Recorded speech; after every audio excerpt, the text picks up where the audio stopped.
ठीक है, marine law and policy के बारे में आपको जो बताने वाला था, ये मैरीटाइम लॉ एंड पॉलिसी है, ठीक है ना। इसमें हम थोड़ा सा आपको मरीन इंश्योरेंस का भी डिस्कस करेंगे, इम्प्लीड वारंटी, इम्प्लाइड वारंटी, ये सब जितनी भी चीज़ें हैं, ठीक है ना। सिविलाइजेशन जो है हैज़ बीन डिज़ाइन, किसके लिए डिज़ाइन किया गया, कैमरा ऊपर कर लीजिएगा आप भी देखिए, डिज़ाइन किसके लिए किया गया है, for the people working in the policy of formation और advisory capacity for the maritime industry, for DGs and different किस्म के लेवल, सही ना, और वो nautical advisers for the government and this one.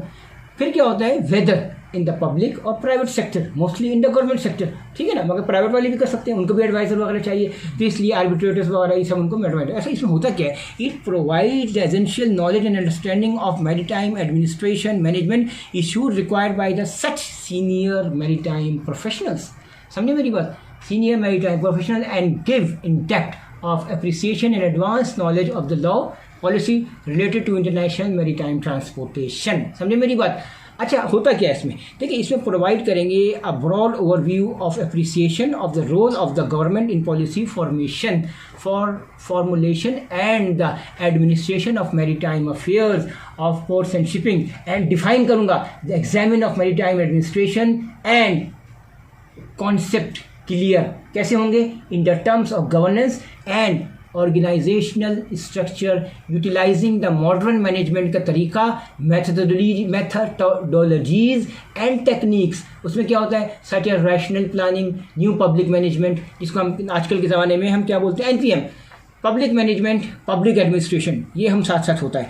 In the maritime context provide an overview of various international institution involve in shipping and maritime affairs, including the UN, United Nations agencies and intergovernmental and non-governmental organization and their interrelationships। समझे, इसमें देखिए तीन चार चीज़ें होंगी, जैसे आपका law of goods, law of the sea, maritime safety, maritime security, human elements, maritime commercial law, law and policy, ये सब चीज़ें आपके साथ होंगी। देखिए कितना टाइम हो गया सर आपका, 2 मिनट। देखिए अब मैं होते बताएंगे कैसे। देखिए इसमें हम आपको ये बताएंगे, provide a clear understand of the international legal framework for the oceans, थोड़ा सा ओशन जैसे करें, including the regimes of maritime sectors and maritime zones. Different zones हैं, इकोनॉमिकल जोन है, ईजड है, सही ना, टॉरिड जोन। अच्छा, इसमें भी आपकी डिफरेंट जोन है, 12 माइल, 24 माइल, फिर 200 माइल्स, सही ना। ईजर हर कंट्री का अपना क्लेम वगैरह होता है, कोई अगर फिशरमैन वगैरह आ जाए तो आप उसको कैच कर सकते हो, कभी हमारे जोन में वो कर रहा है, फिशिंग कर रहा है अंडर द यूएन कन्वेंशंस। देखिए मैरीटाइम ये चीज़ बड़ी इंपॉर्टेंट है, क्योंकि देखिए जब मैरीटाइम लॉ एंड पॉलिसी बनी थी तो उसमें माइल्स वगैरह डिफाइन कर दिए गए थे कि 12 माइल क्या है, टेरिटोरियल सी कहाँ पे है, सही ना, आप किसी के टेरिटोरियल सी में ऐसे नहीं घुस सकते हो। The United Nation convention of the law of the sea in clause from the perspective of maritime administration and their particular interest, ये बहुत important है, to provide a broad interview of importance and impact of maritime security and safety in the current context, and to afford an understanding of the developing regime and the different initiatives taking place under the maritime law of IMO instruments and the UNCLOS. UNCLOS के बारे में कहता है United Nation law of seas, United Nation में आपका law of seize है, इसके बारे में था। मैरीटाइम ह्यूमन एलिमेंट, देखिए ह्यूमन एलिमेंट में आपको ये कोर्स भी अब करवाया जा रहा है, जिसके अंदर आपका लीडरशिप, एडमिनिस्ट्रेशन एंड मैनेजमेंट वगैरह का है।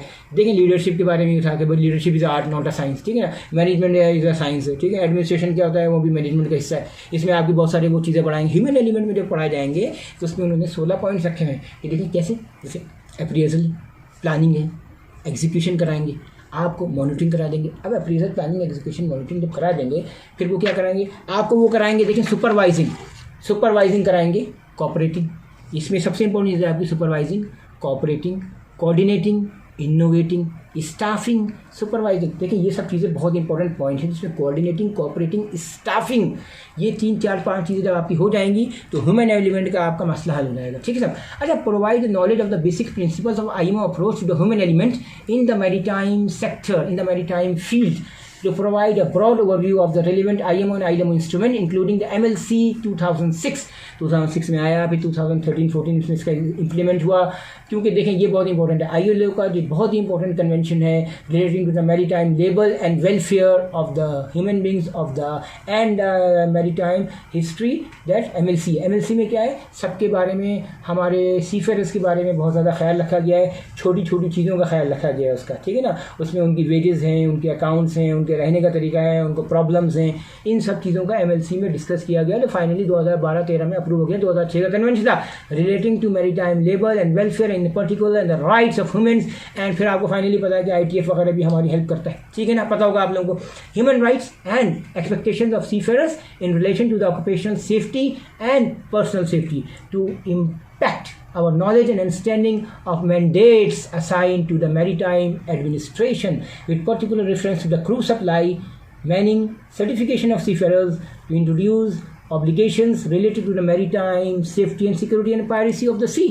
ठीक है sir, piracy of the sea। अब मैं आपको बताता हूँ to study of indication of the maritime human factors in the context of the maritime safety, in the maritime safety and security of the management, including the ISM code। देखिए ये ISM code भी बहुत important है, क्योंकि देखिए finally impact clear understanding. हमारे को ये सब चीज़ें बताने का मकसद ये है कि अच्छी अंडरस्टैंडिंग हो, आप लोगों को कमर्शियल लॉ का पता हो, कमर्शियल पॉलिसी का पता हो, इंक्लूडिंग मैरीटाइम इंश्योरेंस क्या होता है, जनरल एवरेज क्या होता है, carriage of goods at sea क्या होता है, under different charter parties, under bill of lading, under international laws, trade laws, ये सब क्या होता है। ये सब चीज़ें बताने का यही मकसद है कि आपको provide an understanding of the law relating to the maritime claims and their different किस्म की इन्फोर्समेंट होती है, और finally of the ships and liens and mortgages. आपको मैरीटाइम लीन का पता होना चाहिए, मैरीटाइम मोटरगेट्स का पता होना चाहिए। कितना टाइम हो गया सर आपका?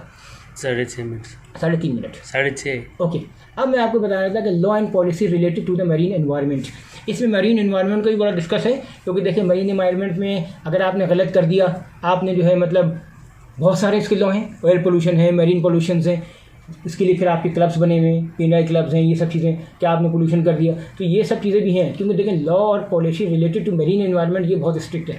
इसके लिए आपके पास CLC का भी सर्टिफिकेट है, BLC का भी सर्टिफिकेट है, P&I का भी सर्टिफिकेट है, रैक रिमूवल का भी सर्टिफिकेट है। ये सब पहले तो होने चाहिए, उसके बाद जो है इन सब की इंश्योरेंस है, और ये सब फिर आपको कवरेज भी देते हैं, ठीक है सब। देखिए इसमें होता क्या है, consider the public and private law of marine pollution including the UNCLOS and various public regulatory and private law conventions and penalties of law of marine pollution। देखिए भाई पेनल्टी बहुत ज़्यादा है, मैं आपको बता दूं, अगर आपने ज़रा सा भी कतरा ऑयल पोल्यूशन कर दिया तो पेनल्टी बहुत ज़्यादा है। इसीलिए and the laws of the wreck and salvage, towage and pilotage, pilot की मिस्टेक हो गई, ठीक है ना, कप्तान रिस्पॉन्सिबल तो है मगर पायलट को भी नहीं छोड़ते हैं। मैं आपको बताऊँ, हमारा डीलिंग कंपनी से ये सब यहाँ तक तो कप्तान रिस्पॉन्सिबल है, मगर शायद फाइनली अब जैसे कराची में जहाज़ था, कंटेनर वगैरह तबाह हो गए, कप्तान तो फंस गया, मगर उसका पायलट को भी उतार दिया, उसको फिर वो नहीं करने देते हैं। बाद में बतला भाई उसकी आंखों से नज़र ही नहीं आ रहा था, उसकी शुगर आई थी। मैं आपको बता रहा था ये सब चीज़ें बड़ी इंपॉर्टेंट है। पायलटेज की तो बहुत ही इंपॉर्टेंट उसका मेडिकल होना चाहिए, क्योंकि देखें पायलट ही मेन होता है जो जहाज़ ला रहा होता है, कप्तान के साथ वो एडवाइजरी है और वही है, तो उसकी अगर मेडिकल सिचुएशन सही नहीं है तो ये गलत है। The law of the sea and development and implementation related to the marine environmental protection, especially of the ocean governance, ये बहुत इंपॉर्टेंट है। And the integrated coastal and ocean management, क्योंकि देखिए कोस्टल भी बहुत इंपॉर्टेंट है। कोस्टल में भी अगर आपको कुछ चेंजेस वगैरह हैं वो आप कर सकते हैं, मगर फिर ये है कि अगर आपने बड़ी चेंजेस की तो इनिशियली तौर पे क्या होता है प्रिंट कर देते हैं, बाद में कि पूरा का पूरा चार्ट ही चेंज करना पड़ता है। मतलब अगर आपने मरीन आपके किनारे पे आपके बहुत सी चेंजेस हुई, मरीन साइड पे आपका चैनल में चेंजेस हुई, तो फाइनली आपको चार्ट चेंज करना पड़ेगा, तो पूरा का पूरा आपको एडिशन चेंज करना पड़ता है। ये सब चीज़ें होती हैं। तो ये होता है bodily will be explored in the depth through case studies and analysis of challenges and opportunities of their history, ठीक है सर। अब मैं आपको सिर्फ ये बताना चाह रहा था कि बहुत सी चीज़ें होती हैं, इनको आपको कंट्रोल करना है। Maritime law and maritime policies वगैरह में आपको ये सब चीज़ें पता होनी चाहिए। हम लोगों को जब ये मास्टर वगैरह में करवाया जाता था, हम लोगों का एक अलग था, हमें उसने कहा था कि भाई हम आपको 60 क्वेश्चन देंगे, हर क्वेश्चन 2 मार्क्स का होगा, छोटे छोटे उन्होंने कहा था आंसर्स होंगे। तो उसमें ये होता है हमको फ़ायदा होता था, एक तो होता है बड़ा सवाल लिखने का, वो एक होता है आपका लीन की, मैरीटाइम लीन की और मुख्तलिफ किस्म की डेमोडेट डिस्पैच की कैलकुलेशन होती है 30 नंबर की, मगर बाकी सवाल छोटे छोटे होते हैं। और वो सवाल में ये होता है कि आप छोटे छोटे रट्टा मारने की जरूरत नहीं होती, आपने अगर समझ लिया तो आप उसको अपनी लैंग्वेज में लिख सकते हो, समझ गए ना। मिसाल व्हाट इज़ मैरीटाइम लॉ, सही ना, what is marine insurance, how many types of marine insurance, what is warranty, what is rack, ठीक है, what is float Sam, what is jet Sam, ठीक है ना। ये आपकी रैक्स वगैरह ये किस्में क्या हो गया। कितना टाइम हो गया सर? 9:30। 10 मिनट हो जाए तो बताना, ठीक है सब। उसके बाद जो है ह्यूमन एलिमेंट भी मैंने बता दिया, मैरी टाइम सिक्योरिटी बता दिया, मैरी टाइम सेफ्टी बता दिया। इसमें सबसे इंपॉर्टेंट चीज़ है जो कि आपका मैरी टाइम एडमिनिस्ट्रेशन है, जो कि आपकी गवर्नमेंट की होती है, जिसमें आपका finally DG ports and shipping होता है, और आपका शिपिंग वगैरह के सारे जितने भी होते हैं फिर वो maritime incharge, maritime administration, maritime management वगैरह सब उनके अंडर में आती हैं।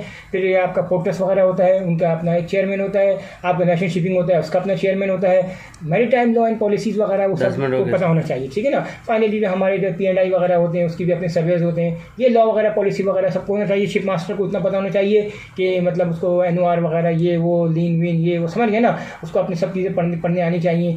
अपने बिल ऑफ लीडिंग हो गया, आपके कार्गो डॉक्यूमेंट्स वगैरह हो गया, वो सब उसका प्रैक्टिकल उसका अच्छा होना चाहिए, क्योंकि इनकेस अगर कोई चीज़ भी होगी तो फाइनली कप्तान ही रिस्पॉन्सिबल होता है ये सब छोटे छोटे डॉक्यूमेंट्स का, ठीक है सर। Thank you.